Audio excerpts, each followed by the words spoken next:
নারায়ণগঞ্জ মাঝদার ঈদগাহ মাঠে মহানগর জামায়াতের কর্মী সম্মেলন। শুক্রবার সকালে এ অনুষ্ঠানে প্রধান অতিথি হিসেবে অংশ নেন দলটির আমির ডাক্তার শফিকুর রহমান।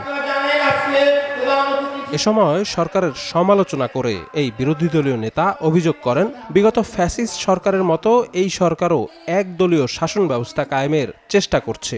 একটা দলীয় শাসন, একদলীয় শাসন বাংলাদেশে কায়েম করার চেষ্টা করা হচ্ছে। শেখ মুজিবুর রহমান সাহেব একদলীয় বাকশাল কায়েম করেছিলেন না, অর্ধ বছরও ক্ষমতায় থাকতে পারেননি এরপরে। সরকার গঠনের পর বিএনপি ২৪-এর গণ অভ্যুত্থান ও গণভোটকে অস্বীকার করছে বলেও অভিযোগ করেন জামায়াত আমির। প্রধানমন্ত্রী, সরকারের প্রধান, তিনি শপথ দিয়ে এই গণভোটকে অস্বীকার করলেন।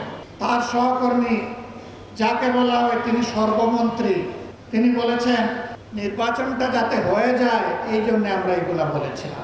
বাছাইকৃত কাঁচামাল ও স্বয়ংক্রিয় ইউরোপিয়ান মেশিনে তৈরি হয় all time honeycomb, all time healthy life. এদিন মুন্সিগঞ্জে জেলা জামায়াতের রোকন সম্মেলনে অংশ নিয়ে রাজনৈতিক প্রশ্রয়ে চাঁদাবাজি এবং বাজার সিন্ডিকেটের বিরুদ্ধে বক্তব্য দেন জামায়াত আমির।